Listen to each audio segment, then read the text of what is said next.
जय श्री राम।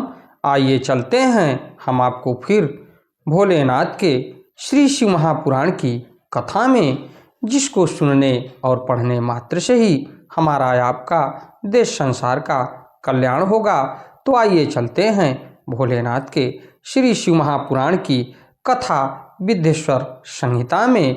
तो ओम श्री शांब शिवाय नमः, ओम श्री गणेशाय नमः।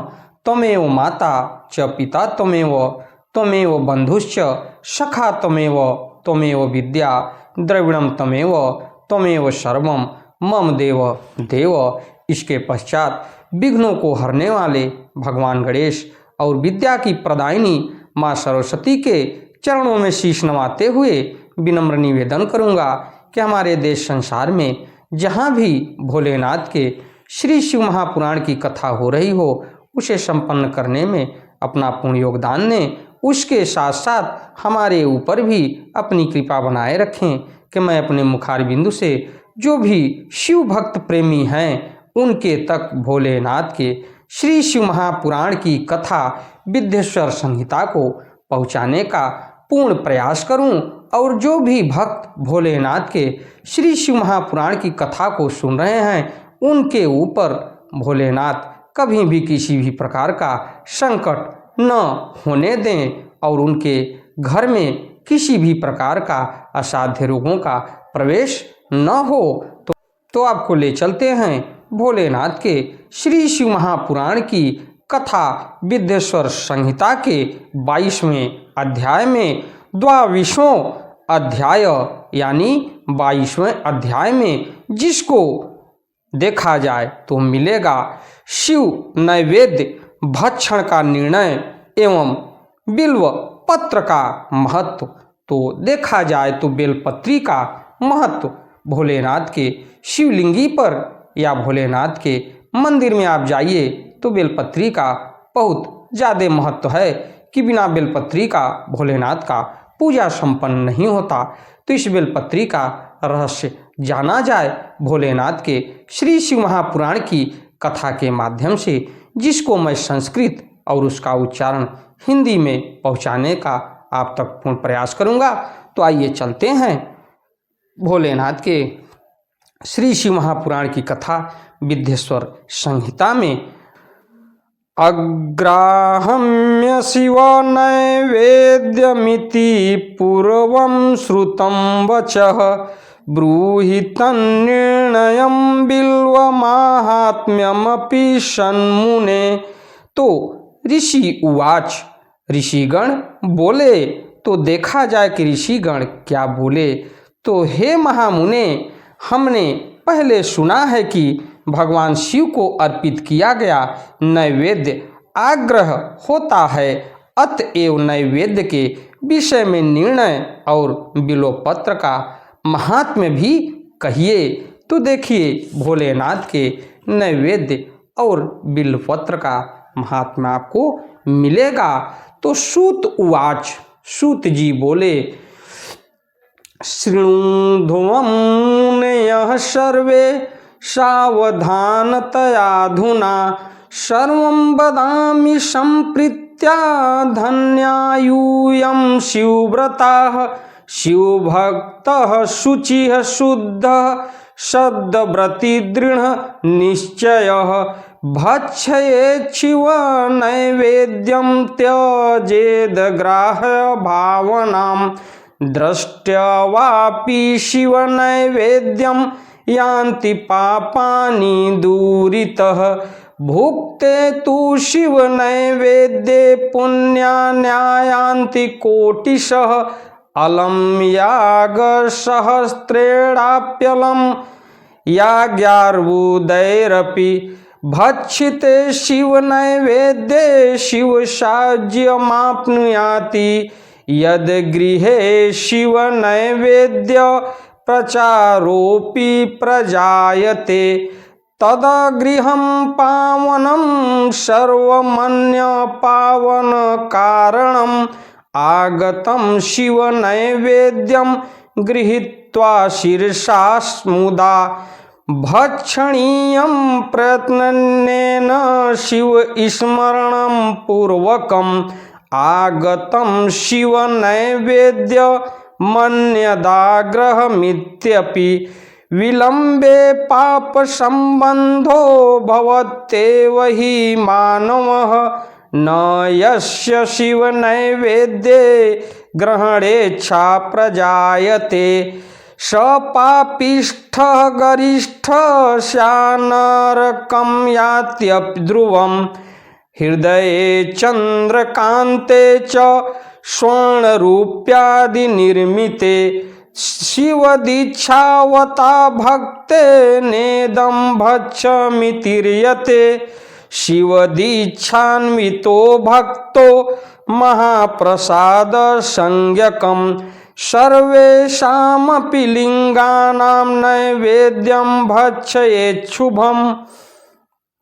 तो इसके पश्चात मैं आपको हिंदी में ले चलता हूँ कि भोलेनाथ के श्री शिव महापुराण नैवेद्य का मतलब ये है कि आप भोलेनाथ को फल, मिष्ठान और जो भी काजू किशमिश आप चढ़ा सकते हैं तो नैवेद्य बोला जाता है उसको।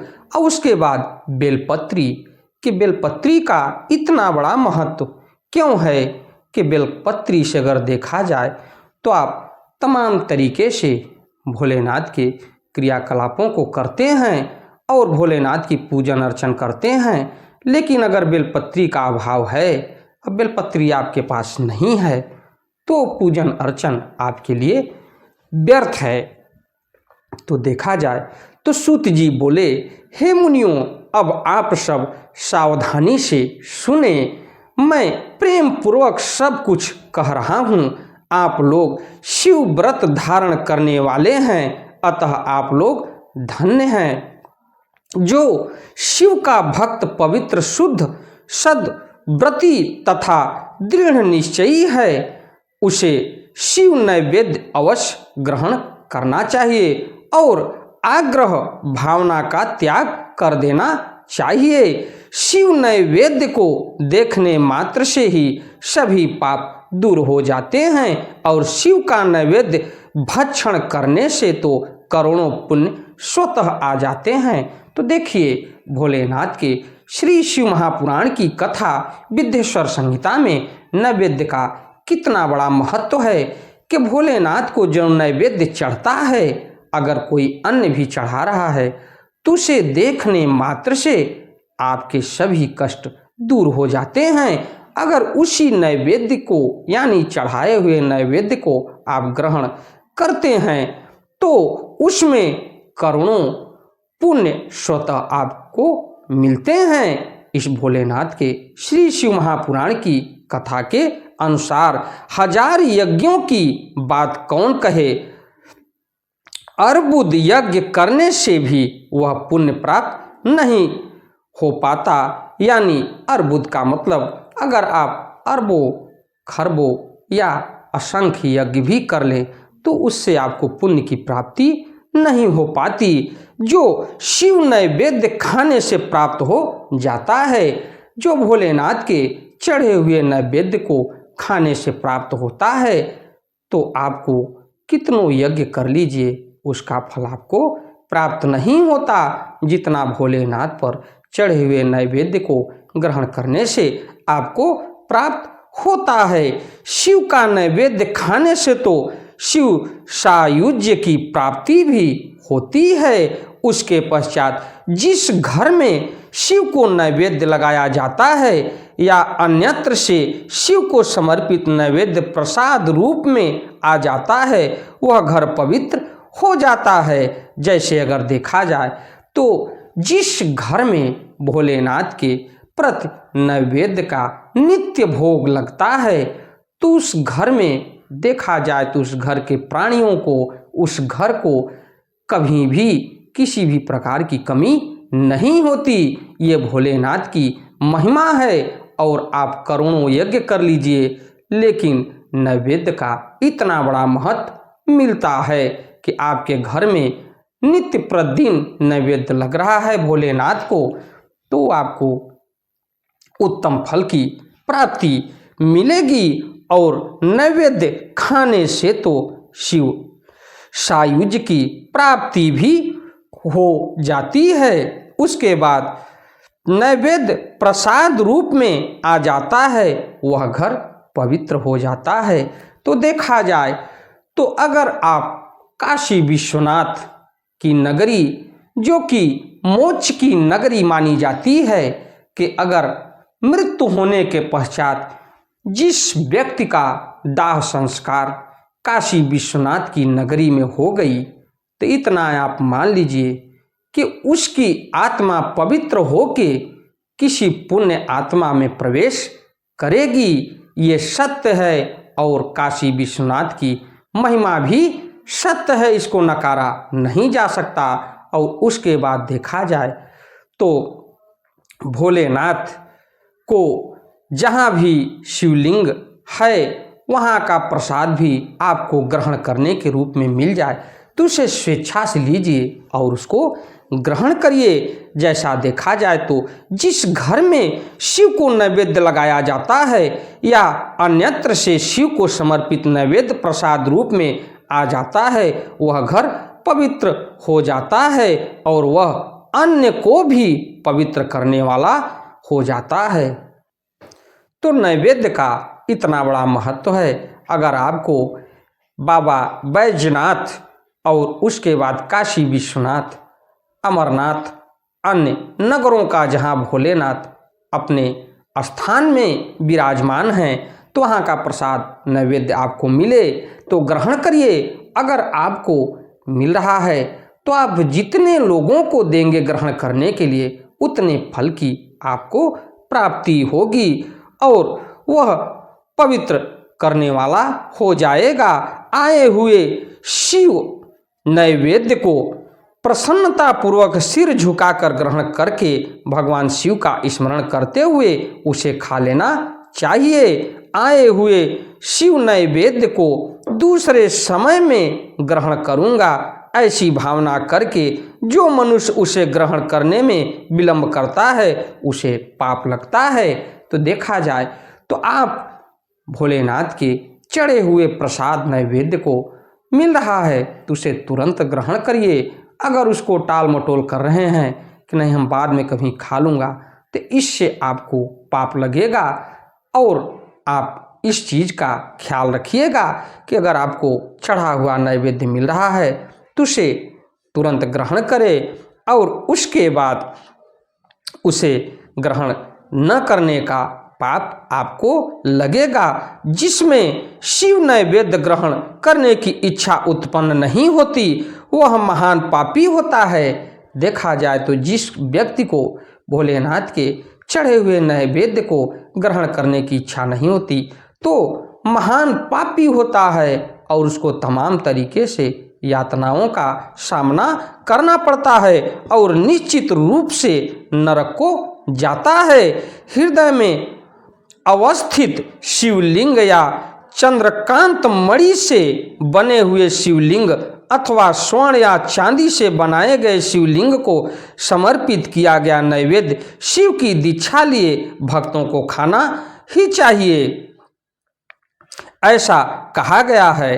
इतना ही नहीं, शिव दीक्षित भक्त समस्त शिवलिंग के लिए समर्पित महाप्रसाद रूप शुभ शिव नैवेद्य को खा सकता है। जिन मनुष्यों ने अन्य देवों की दीक्षा ली है और शिव की भक्ति में अनुरक्त रहते हैं उनके लिए शिव नैवेद्य के भक्षण के विषय में निर्णय को प्रेम पूर्वक आप सब सुनिए।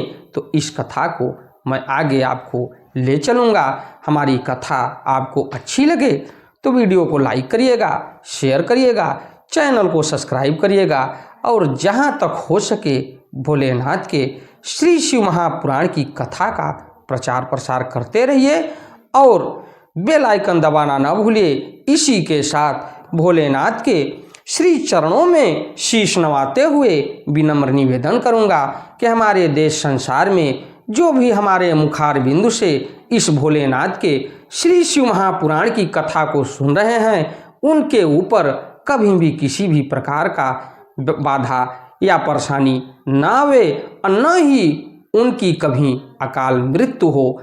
वो निष्कंटक अपने कार्य क्षेत्र में आगे बढ़ते रहें। इसी के साथ मैं अपनी वाणी को विराम देते हुए अगली कथा में आपसे फिर मिलता हूँ। ओम नमः शिवाय, ओम नमः शिवाय, ओम नमः शिवाय, ओम नमः शिवाय, ओम नमः शिवाय। धन्यवाद।